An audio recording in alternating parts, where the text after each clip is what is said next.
All right, we'll just give a second to let everyone file in, and then we will get going with today's group chat. So this is just another minute, and we will be on our way.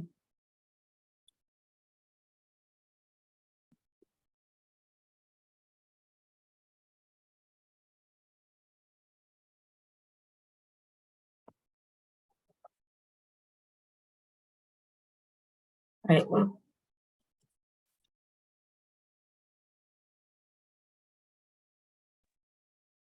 okay, so just stop trickling. So we will start. We're recording anyway, so if anyone misses the beginning or have missed any in the past, please go to our website and watch them. Sharing is caring, so don't be afraid to share them with other people as well.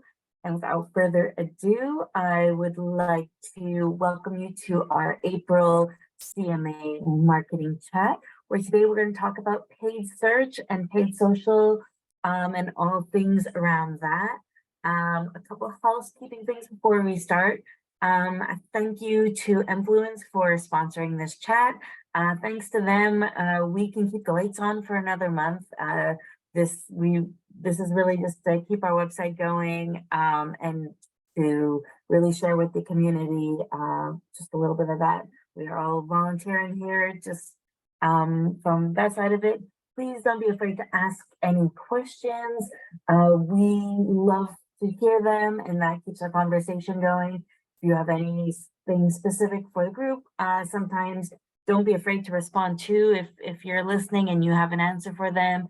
Any kind of conversations in the meeting chat, or if you want to, don't be a stranger. Turn on your camera, turn on your audio, and you can ask your question live as well. And finally, Michelle will be monitoring the chat if I miss anything along the way. So don't be afraid if I moved on to another question. It's because reading and talking is hard to do at the same time. So that is Michelle who's going to be helping us out. And with that, I think we're ready to get going. If there's anyone here for their first time, welcome to the marketing community. We are all about sharing and learning from each other. The channel marketing space is a very particular one. So this is why we've started this group, and I think we're going on 2 years now. So this is crazy, and glad for those old faithfuls who come back month after month. So now I'm going to introduce you to our two panels today. I'm going to start with Ben. I gave you a couple names right there. I knew that was going to happen. 2 B's. It was a matter of time but I started with that. So Ben, how about you start by introducing yourself and telling us a little bit about you?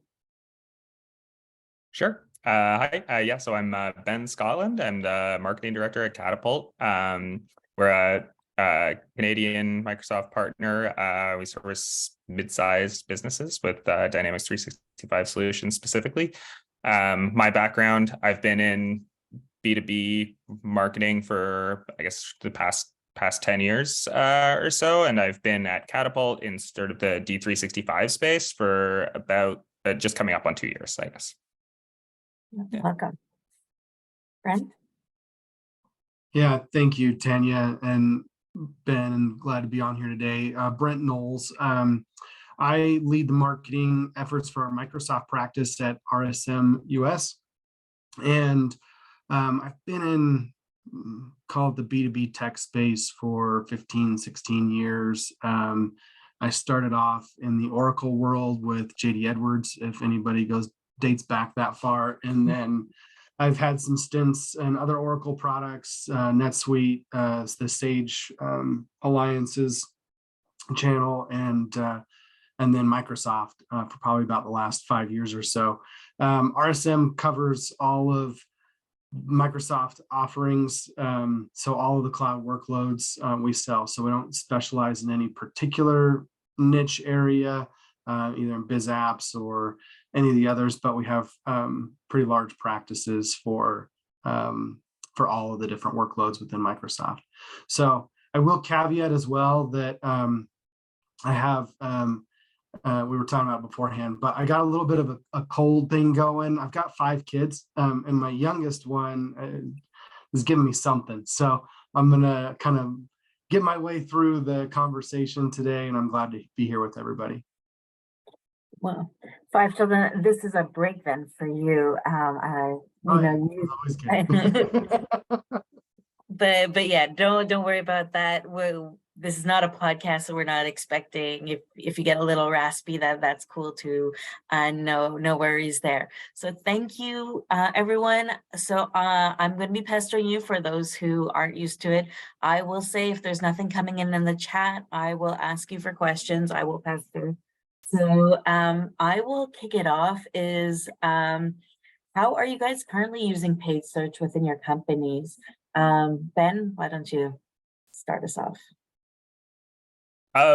Yeah, I mean, you know, as a marketing tool, like most companies, I mean, we primarily use it for like it's a pretty significant lead generation channel for our company. So yeah, I mean, generally speaking, we have ongoing campaigns related to brand name type keywords and pricing type keywords that sort of never stop and are forever being optimized. And then we also use them for sort of as sort of like more niche campaigns as for specific product categories or whatever we're trying to push at the time, I guess.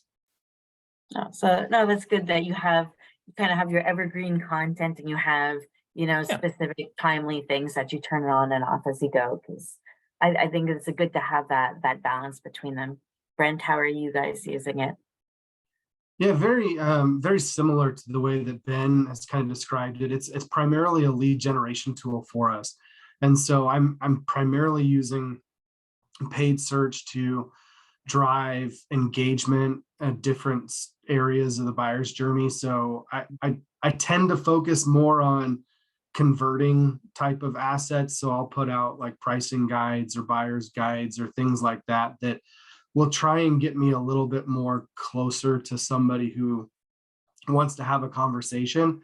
And so I'm very, I guess, specific with which offers I decide to put out on paid search versus not. But I've also dabbled in ones where I'm just trying to get more awareness going as well. And so I might not necessarily need to have a converting asset or something on there.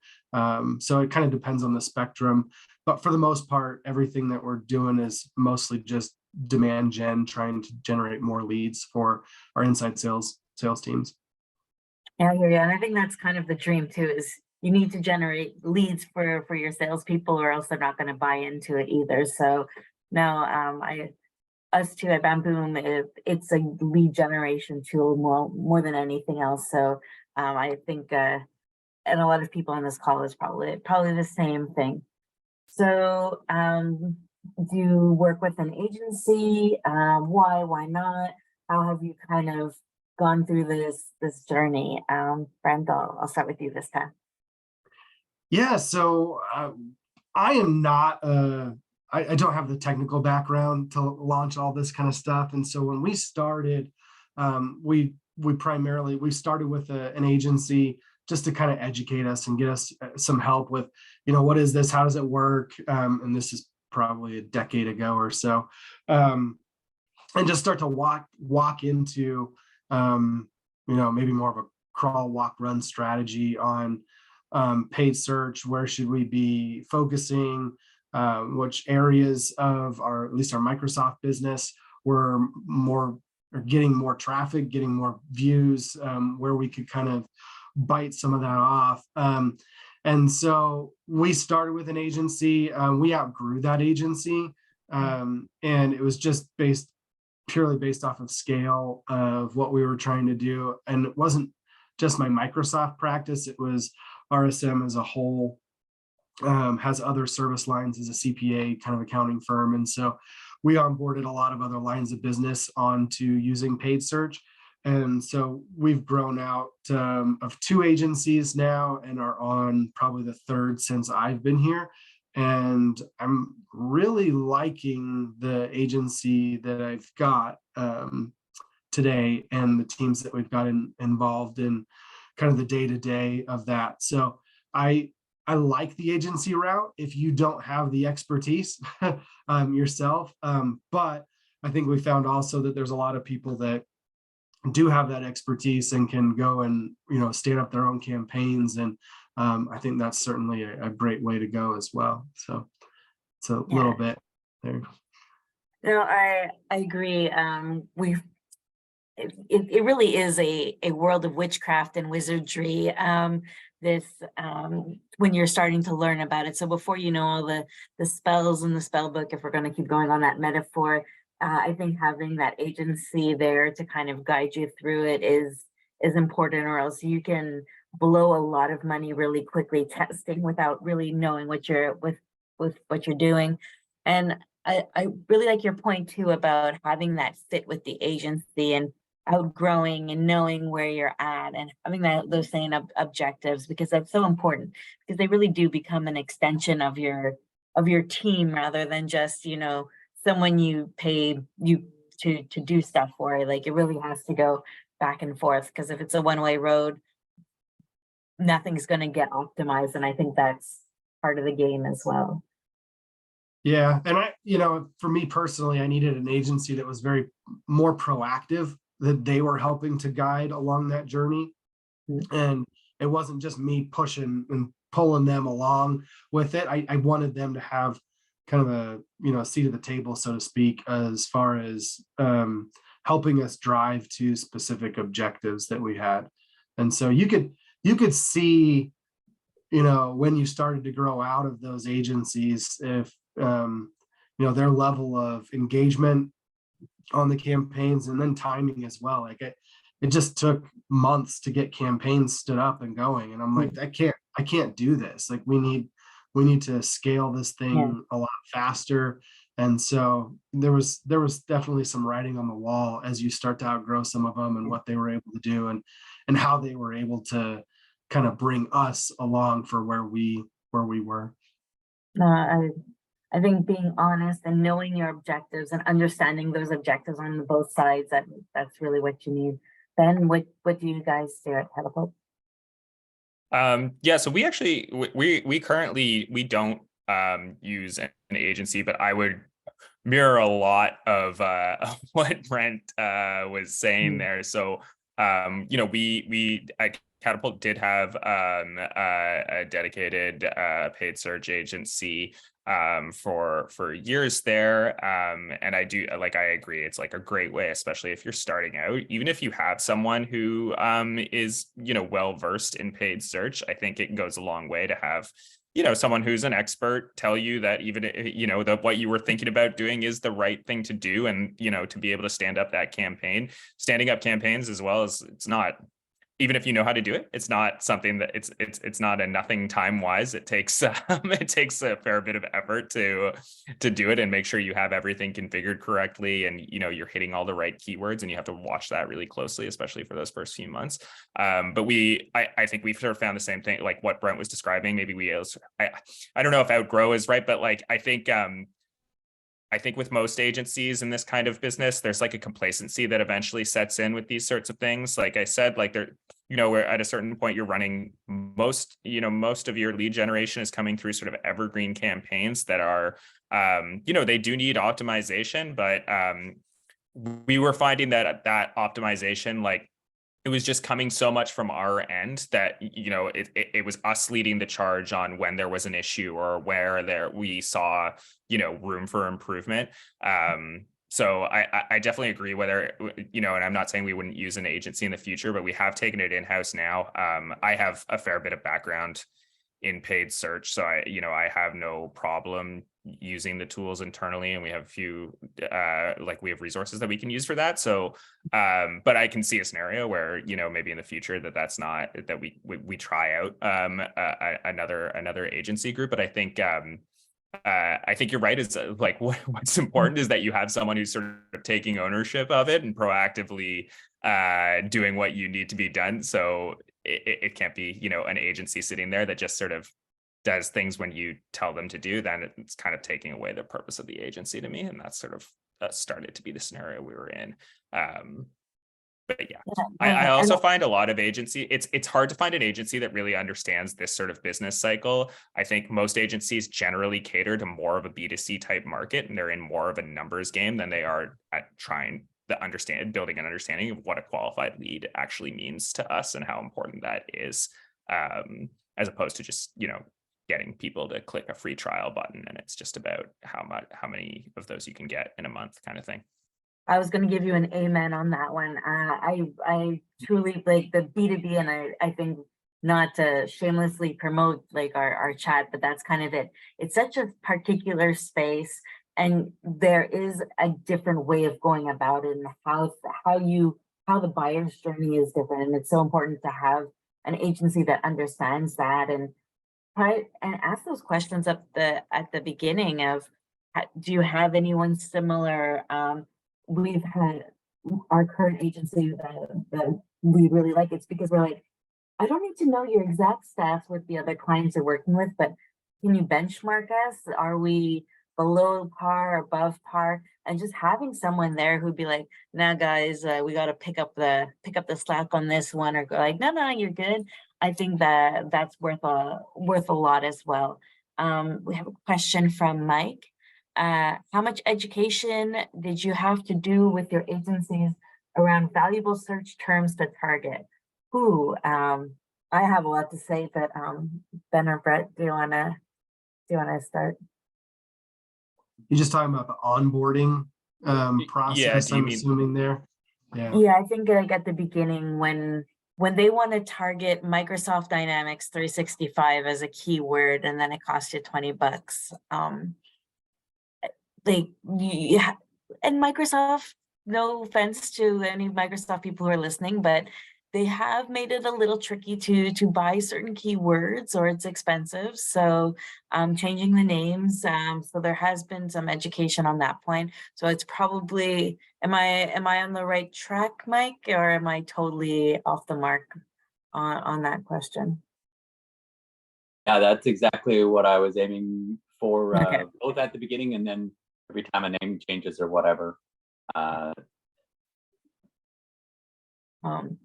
Yeah, I mean, I can say from my side that, I've just got a regular monthly meeting with my teams that we review the performance of the campaigns and evaluate them. Up front, we do spend quite a bit more time just looking at the campaign objectives, the keywords, what, they usually put together a keyword book, and we poke holes at it, and we go back and forth, and I send it to my SME teams, and what are the things, industry keywords or something that you say in your day-to-day interactions with your clients and customers that I'm not thinking of from a marketing perspective, and just trying to get to that blend of which keywords are valuable, which ones maybe are, like you say, like, there might be one that's valuable, but it costs too much. And it's like, we're not going to play there. So can we find something a little bit more long tail, or something a little bit more in an industry niche, or something else that can kind of lead us towards similar outcomes, but we're not paying as high of a price for each one of those buys. So I think, in general speaking, anytime you onboard anybody, even if you've got new team members or anything like that, right, you got to spend more time up front setting the baseline with them, kind of working through a lot of that, and then just the optimization from then forward. So that's kind of my experience.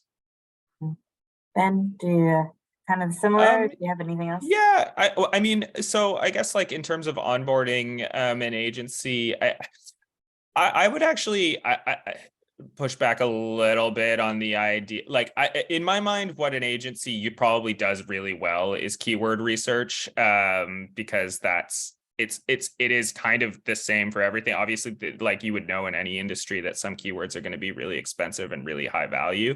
That's not to say that's not to say that like their agency is going to know that right away about your industry, but I think it's probably hard to say that without sort of putting it out there anyway, even if you know a lot about your product, that doesn't mean you know a lot about what the keyword competition is. I found personally the onboarding and education experience with our agency was more around making sure like landing page copy made sense to what our business actually did, because that's like that's, you know, real sentences that have to make sense and actually sound like you know what you're doing, and it's going to be often written by somebody who doesn't know what they're doing. So that's harder in my opinion. Whereas keywords for me, in terms of putting together keywords, I think it's like most things in Google AdWords, which is kind of hard because you won't know until you do it and put it out there and pay for it what works and what doesn't work for you. And I do think like we definitely had a scenario where we had to stop using like support based keywords, which is, you know, an agency will often be like, oh, well, the support is like another word for partner kind of thing. But actually it just brings you all of these like technical support questions around Dynamics 365 that are you know, they're costing you money for nothing. But I think like anything else, I'm like, some of the keywords are really expensive, but I don't know, they're worth it if you're getting real qualified leads out of them. So I think you just sort of have to, it's like most things with Google AdWords, you have to put it out there and try it and spend the money in order to know what not to spend the money on. I think that is the best line, because that's going to be probably the theme for this, is you have to try. You don't know, and you don't know what you don't know until you've done it. But yeah, just constantly going back, Brent, when you were like, okay, you have to keep revisiting once a month. I think that is the key for them to learn as well, of what works, what doesn't work, and going, look, we didn't get, yes, we got a lot of click-throughs, but a lot of bounces right away. We looked at negative keywords because there were some things that brought in a lot of clicks, but that's not what we did. So we were spending a lot of money for nothing. So I think that talking, going, okay, why isn't this converting after and not just looking at the click rate? That's important as well to help with the education piece from an agency side. And then if they don't learn, well, maybe it's time to, you know, it's like dating. If it's not working out, it's time to try something new. So that's my recommendation on it, Mike. Don't hesitate to put something else if you want to keep going with this conversation after. We will move on because I'm realizing we are not going to get through all of the questions I had for you guys today. Can you tell us, well, you kind of told us a bit about your journey. Where are you guys at now? Do you guys have a team? Ben, you mentioned that you're on your own for doing it, but you have people around you. What does your team look like, and how have you made it to where you're at right now? So for us at Catapult, like right now, from the paid search side, it's mainly me taking ownership of it. We've had, I mean, we're kind of in a turnover right now. You know, we've had, often it's a sort of a team of two people. We have agencies for, you know, we have a dedicated SEO agency and we have a dedicated branding agency, a dedicated web agency. It just happens that we moved away from our our paid search agency just a few months ago. So I guess we're in a bit of a transition time right now. We're sort of testing the waters to see if we can take that on internally, and if we want to bring someone in who would just sort of take ownership over that particular aspect of it. But like for right now, I mean, it seems to be working for us. I think it depends though how often you're running new campaigns. Like I said, there's this sort of evergreen campaigns that are forever being optimized is different than trying to put things out there for, you know, more specific, like driven offerings that happen 3 or 4 times a year, maybe over the course of a month or a few months. Yeah, well, that's cool. You mentioned SEO, so I think that's a good segue to my next question. So how much time equals money? What is kind of your thoughts around paid versus SEO? Brent, I'll throw that one over to you. Yeah. So we're talking about this, and this is just my perspective, but I'm incentivized to generate pipeline in a very near-term fashion, and the way to do that is through paid search. And so while I will opportunistically look for how I spend my time and money with SEO or SEO agencies, or how do I optimize specific areas, that's typically from a strategy perspective a little bit more of a longer game. And so we have a lot of, call it goals that we want to get better at SEO. But usually it doesn't quite get the attention, just because there's not as much urgency on it, at least how we sit today. And so a lot of my efforts are really around the paid search, primarily because I can actually, forecast, based off of my data, how much I'm going to get each month, and how that much pipeline that's going to be, and when we're going to actualize that. And so it's just a little bit easier. So I don't want to say I'm one or the other, but from a business perspective, it's easier for me to just say I can do these paid search campaigns, and I can generate this much pipeline for the business, and maybe more opportunistically look at the SEO side. So that's kind of how I approach it. I think it's important to know too, is that by doing your paid search, you get your answers right away on which keywords work and don't work. Whereas with SEO, you kind of don't know like directly what is coming in or not. So Ben, how do you feel about SEO versus paid? Yeah, I mean, I think like most people, you would tell you that you should be doing both all the time. But if I'm being realistic, I would probably mirror a lot of what Brent said again. I with paid search, it's just a lot more. I pretty much know when I put something in, what I'm going to get out, and about how many of those are going to become qualified, and about how many of those are going to convert to won deals at the end of the day. So, if I'm going to spend money somewhere and I'm having to justify that spend in some way, or go to somebody and convince them to spend money for something, it's easier to make that argument about paid search than it is for SEO. That being said, I mean, like, I know from our internal data, like, certainly leads that come in totally organically, just through organic search terms, tend to be significantly more qualified than leads that come in through paid search. So you do have to like find that balance, but I do agree that it seems to us with SEO, and like this is something that we are currently spending a lot of time sort of evaluating, that it is a lot harder to find sort of really specific KPIs to say, yeah, this month we did better in SEO than last month, or even this year we did better in SEO than last year. Like, you could look at it from like a pure result perspective of like, I know how many leads come in through organic search and where it happens to those leads after. But to look at it and say like, that was a result of X thing that I did, is almost impossible with SEO. You're often just sort of taking advice from people who are experts that are telling you like, this is the way to do it, and you have to keep at it. And that's harder to do. You're really taking a lot on faith, it feels like, with SEO as opposed to paid search. So I would say, like, if I was given some grant money or something, I would probably put it to paid search before I put it to SEO. But I also think it depends sort of like what resources you have internally. I think, you often hear that like, oh, well, SEO is better to invest in because it's like those leads are free long term. But you have to produce a lot of content to get them.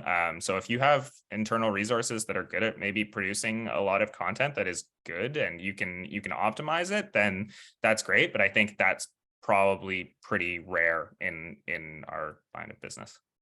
Yeah, and I think your term of free is a good one too. Like, people think that the SEO is free, but you're not calculating the time, effort, energy to produce that content and to get that up on the website and to optimize that as well, where that takes time, and time equals money. So, yeah, I echo you on paid being a primary driver if you're looking at lead gen.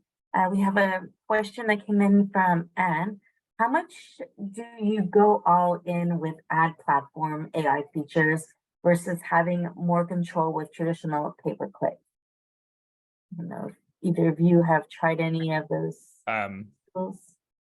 I'm not sure if do you mean like if I'm using Google, like their like automated recommendations and things like that, or do you mean like smart using billing, Chat and GPT billing, to write my AdWords? I'm not.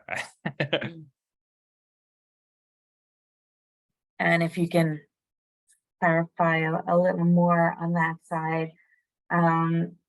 I know for us having the agency to have forms and trying to teach them and doing all that smart billing bidding in the background, that has definitely helped us. But I am not, like Brent, an expert in witchcraft or wizardry, so we have a firm that helps us with that. So Okay, so you're saying like pay per convert. Sorry, I'm just reading the Yeah. chat in there. So you're talking about like pay per conversion.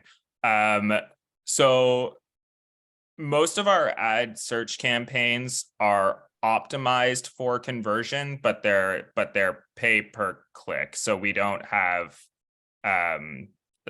does that make sense? Like we're not using LinkedIn forms or like paying per conversion. I don't find that to be effective, but I think optimizing for conversions, if that's, I mean, it depends on the campaign, but like for us, we're usually trying to convert through some sort of conversion tool, whether it be like a demo request or a contact form, or most commonly like our pricing calculator, which is a really helpful tool that we have. Like we would prefer to be optimizing clicks around those conversions than allowing it to be just optimized for landing on the site. I'm not sure. Is that in line with your question?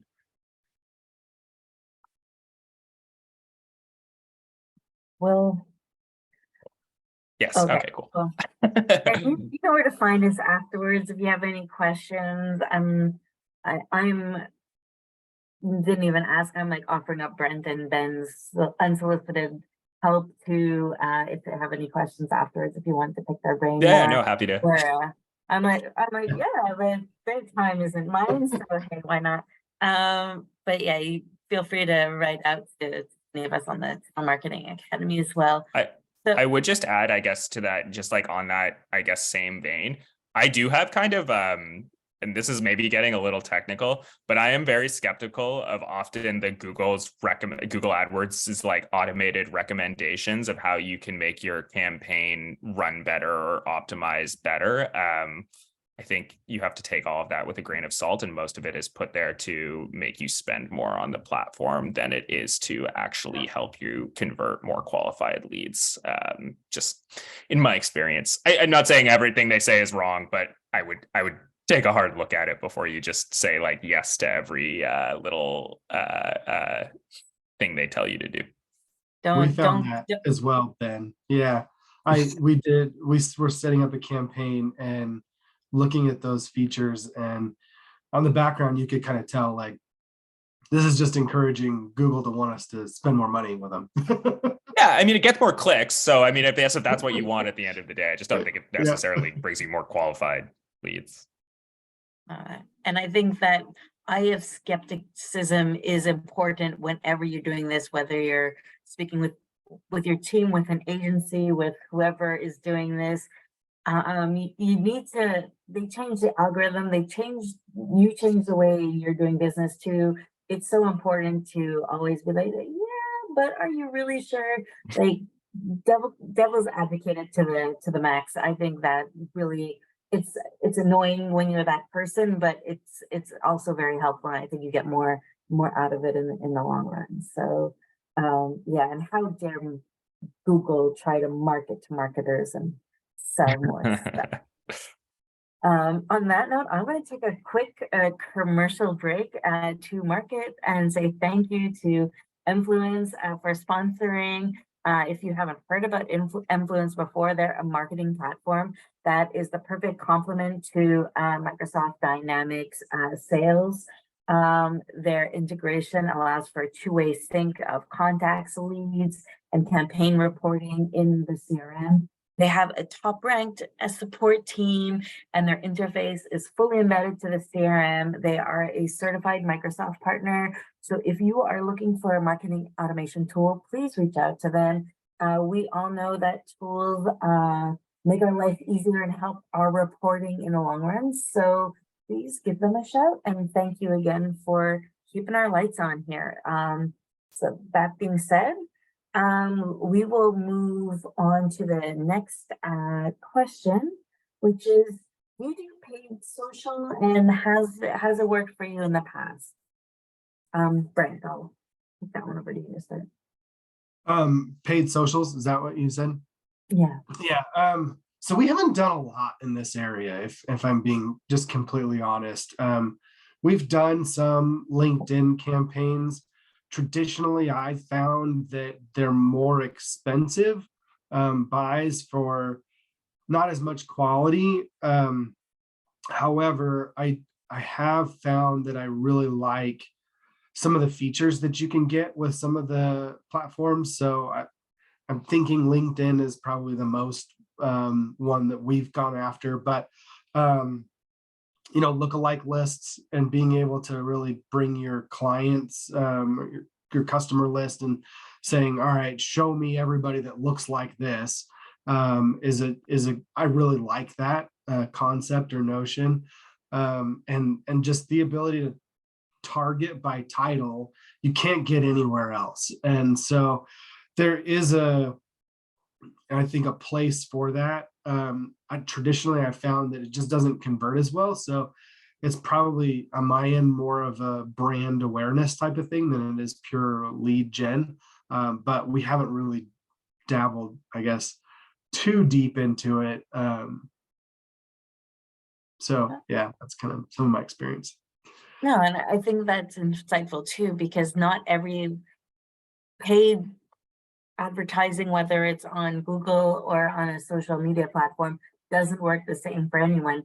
Anyone on the chat who social media has worked for them, put in there, or if you want to come tell us a little bit about how it works for you, I would be more than happy to hear that side of the story, because yeah, I think everyone's target, we all play in the same space, but our target market is all a little different. So we all have different strategies too on how we go about it. So totally legit, and I think helpful too. Some people might be banging their heads up against the wall with LinkedIn campaigns and saying that it's terrible, and they're like, okay, I'm not alone. So that's totally good to know. Maybe there's other people out there who feel the same way. Ben, what about you? Do you do any social, or dabbled in the past? Yeah, I have I have quite a bit in my in my past as a B2B marketer, but yeah, I've definitely found for Dynamics related product, it has not been a super successful tool for us. I think it is kind of interesting because I in the B2B space in general, I actually think it can be really helpful depending on what it is you're trying to do with it. But for us at Catapult, like, no, I would say I would similar as I think I've had a similar experience to Brent. It's really expensive. Like, you have to, for what you get out of it, you are paying a lot per click, and you are probably not getting the conversions that you like. If you paid the equivalent for Google AdWords, you would just get so many more conversions. So it's really hard to justify it. But I agree. It's like, it seems like more of a brand recognition tool on there. Like, I think it's in general, yeah, like you're probably not going to get a ton of conversions with it. I've always thought of it too, like LinkedIn does have so many targeting features that when you just look at, take a step back and look at, are so enticing. You can, for us, I'm like, okay, yeah, you can target these specific industries. You can target titles at the industry. I can target businesses of a really specific size, which is really helpful to us. But you can't target businesses like in a specific life cycle in their business, like that, we would be looking for, of sort of like, are you hitting a pain point with, I don't know, with QuickBooks, and you really need a more sophisticated ERP system. So like you're going to be casting a pretty wide net of companies of a specific size, looking for like a really tiny amount of fish in that net, to continue that metaphor on. But again, like that being said, like before I was at Catapult, I worked at a market research, like data consultancy in Toronto that, had really vertical industry targeting. And we used LinkedIn advertising there to a lot of success, because we were targeting businesses of a specific, like people in a specific title at a specific business size in a specific industry. And it was really, really good at targeting that. So I guess it sort of depends on what you're looking for, but I agree with Brent. It's not something we lean on. Maybe I would use it for specific campaigns, but it's more of a brand recognition tool. It's like to get in people's feeds, maybe remind you that you exist, use lookalike audiences. Yeah. No, I think it comes back to our message that we usually end up saying at one point or another during our chats. It's know your target audience and know where your people are at, and know where they're searching for. So if you can't get what you want on a certain platform, that's why other mediums exist. So I think it's good to know that. I think we've all in the B2B saying, oh, we have to be on LinkedIn, we have to be doing this. Well, if it's not working for you, you're allowed to say, no, I'm going to take my money and put it somewhere else as well. So super insightful. And Tanya, we take that to the level of, so a lot of our go-to-market initiatives are by industry. And so we branch out and look at different associations or places where our prospects are, and we'll advertise there. And so a lot of times I'll see better conversion rates with that focused audience.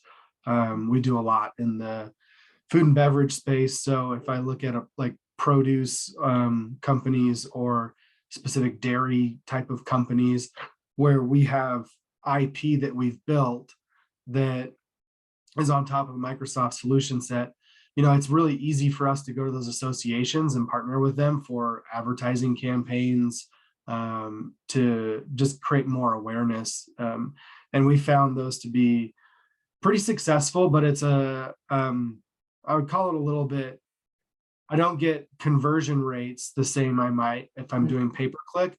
However, I do get more community within that association. So when we show up at their live events or meetups or whatever else, and it's just another touch point that people start to recognize who we are, what we do, some of the clients we work with, and that sort of thing. So I like that, because that opens up, it's still advertising, let's call a spade, but it's where people actually read and where you have your captive audience. And no, I think that's a good idea. If you have a vertical focus, having a look at those things, like not to discount that type of paid advertising as well, even if it's, I'm dating myself maybe, but those industry magazines, circa 2005, where you would get your little, quarter page ad, like this at least, it's kind of the same thing, but you probably get more bang for your buck than I did back when I started in this industry. Okay.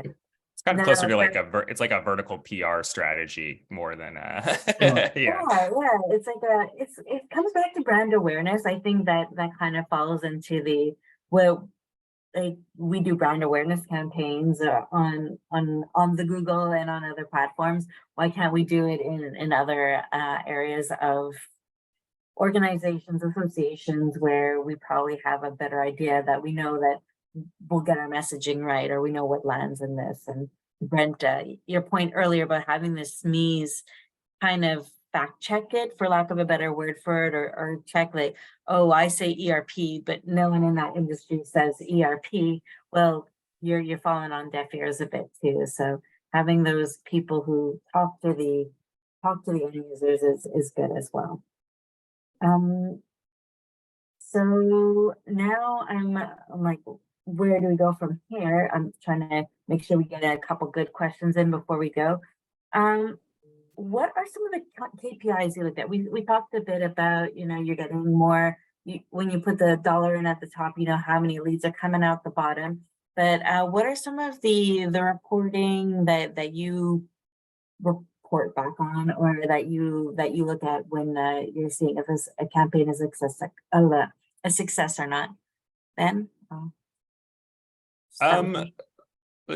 Yeah, I mean, I guess like there's a lot of things that you can look at, obviously. I mean, that's gonna be an obvious question answer to that question. But I think like probably if I'm looking sort of like for like a try and top line number, I focus more than anything on how many qualified leads are coming out of a campaign per month. So that's like for like sales qualified is what I guess I'm saying there. So for us, that's like had a conversation, this person has moved like into the sales funnel process, and I just say that like over looking at maybe one deals or something like that, just because for me, I'm like a qualified lead is that it's a win for us. Whatever happens during the sales process, whether they've paid, like we just don't have a lot of control over that. I don't think it's obviously you want to look at total ROI at the end of the day of what you paid for your campaigns and what you got out of it in terms of revenue. But it's that's like a much longer term view than saying something of like, is my campaign successful at any given time? Like if I was looking month by month,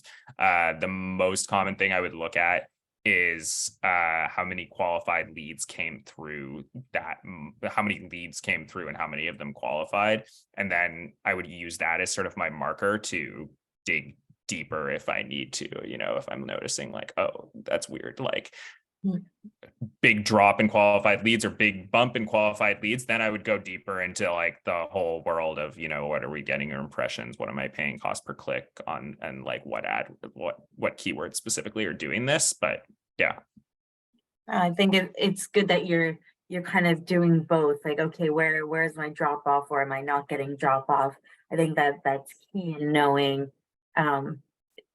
not just the number of people who've come in the door, but the number of people who stay in the cycle afterwards. I think sometimes as marketers, we focus too much. It's like, without taking it, knowing whether it was worthwhile or not in the long run. Because if sales doesn't find them interesting or qualified, well, they won't listen to you anymore, or they won't pay as much attention anymore. So I like that you have both of those metrics in there. Brenda, Well, they might get really irritated with you because they have to follow up with nonsense as well. Yeah. So. That's a whole other like chat altogether if we go into that one. But yeah, no, I try to keep them as qualified as possible. Brent? Yeah, I look at a few. So mirroring kind of Ben's experience, I look at my return on my ad spend, and I look at that very frequently, just to kind of just see where things are at. What are the results of the campaign as a whole? And I would agree also that the biggest indicator is the MQL to SQL conversion rate. And that's exactly what kind of Ben was talking about. And like, I don't know what I think the industry benchmark, I saw one that was like 13%. I can't remember the source on that, but I've got a 19% MQL to SQL conversion rate. And that's been pretty good for what we've been doing for our campaigns and where kind of we've been going. But other than that, on the monthly basis, I'll look at my cost per lead as well. It's not fluctuating a lot because I think, like Ben mentioned, there's so much volatility in the keywords and the searches and all that kind of stuff that your costs can fluctuate quite a bit. And so if I see a spike in how much I'm paying per lead, I'll start to address that and see if I can kind of bring that back down, and make sure it's kind of right sized for the campaigns that we've got.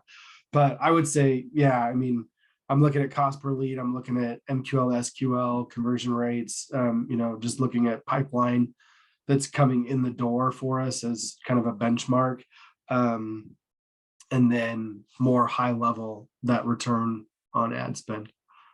No, and I think I always say marketing is a science and an art, but we're not talking rocket science here. These are basic math. We don't need to be super complicated when we're looking at these calculations on how to do it. So, but I think it's important that everybody, if you're not tracking this, it's not getting measured, you're not following up on it.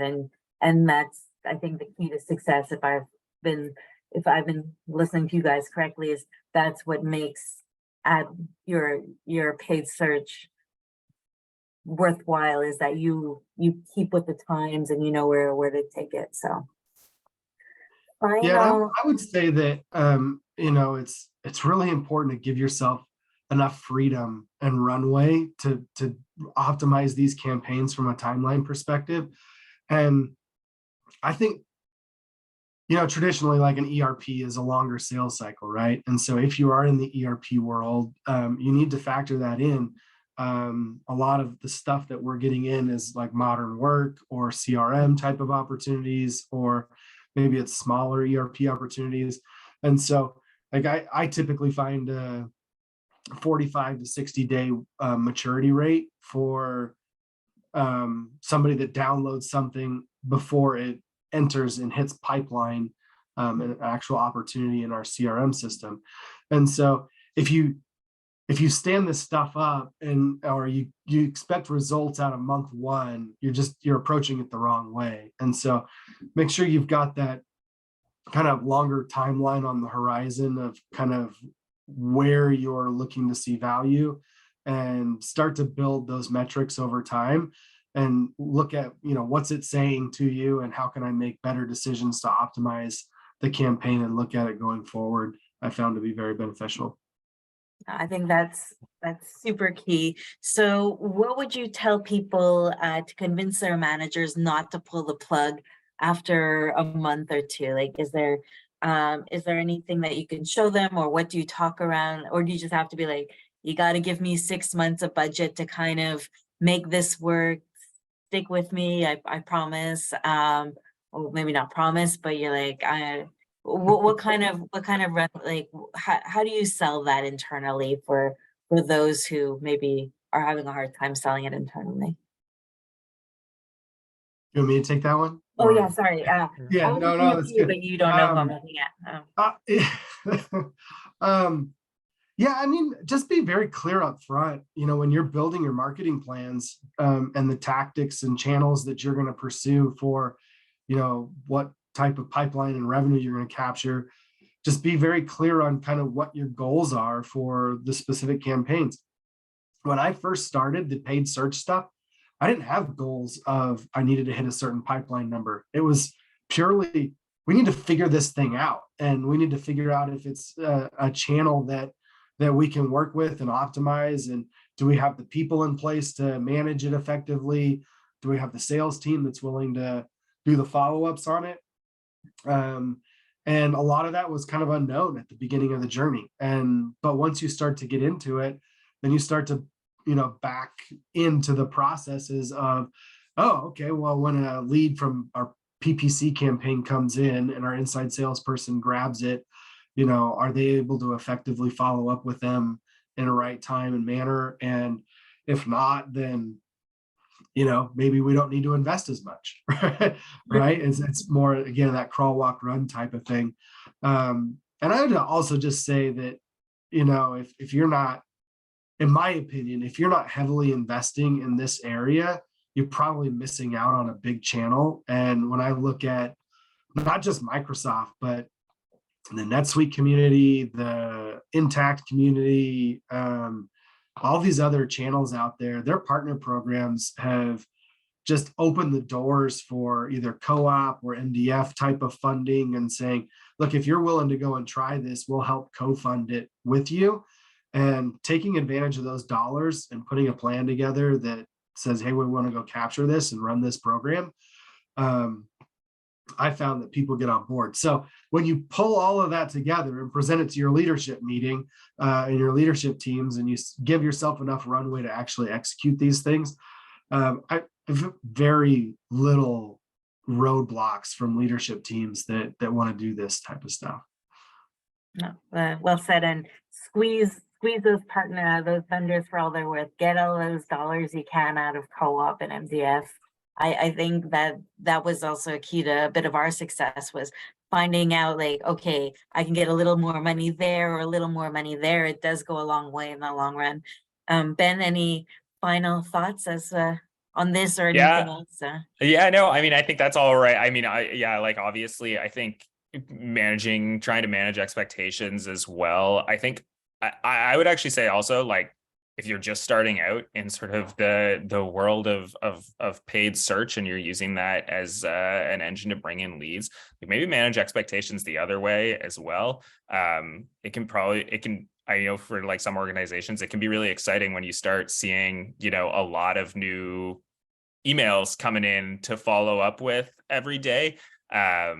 But there's going to be a lot of stuff to sort through. So making sure that you have the resources on your team from the outset to be able, like, are you going to be able to handle this like influx in new leads, a lot of which are not going to pan out into anything, is really important. For us, that meant making sure, like, technological resources so we could automate a lot of this follow up. So we could, we invested a lot into like a pricing calculator conversion tool that honestly like does a lot of the qualification before sort of any salesperson really talks to them, like asks them enough questions and gets enough information about the company that we can really tell if this person is going to be sales qualified well before we ever actually speak to them or set up an initial, like, an introduction call. So just sort of like managing those resources is something that I would really say to think about heavily before you go, because I think, you're going to get, if all of a sudden your sales team is swamped or your sales guy is swamped with, nonsense leads, then which is probably going to happen here and there when you first start out with paid search, you might have like a different kind of problem on your hand than maybe like trying to convince that this will work over the next year.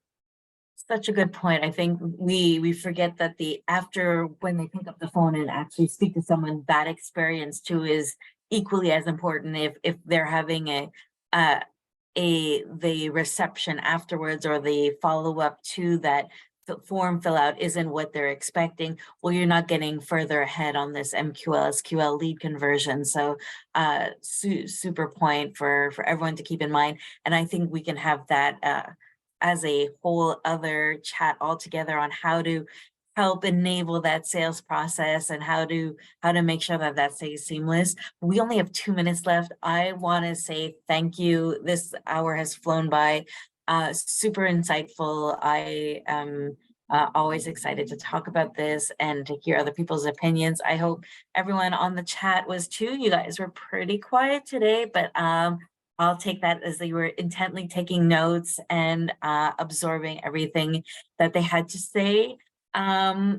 Final shameless plugs before I let you guys go back to your day. Thank you again. Don't miss out on our May call, which is going to be about employee advocacy. I know everyone is a marketer now, and how do we convince people to spread the good word about your company and how to convince others and share that mind share.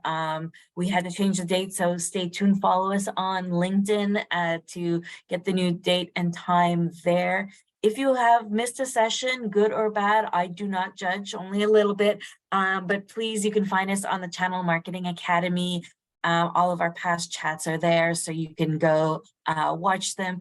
Sharing is caring. Please, if there's anyone else on your team that you think would benefit from this, new starters in the company, anyone who wants to know what the heck is an ERP, what does this channel mean, I think this is a great resource. So please don't be shy to share.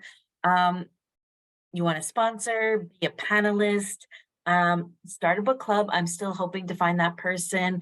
I am slowly getting through the book from last month of No Forms, No Spams, No Cold Calls.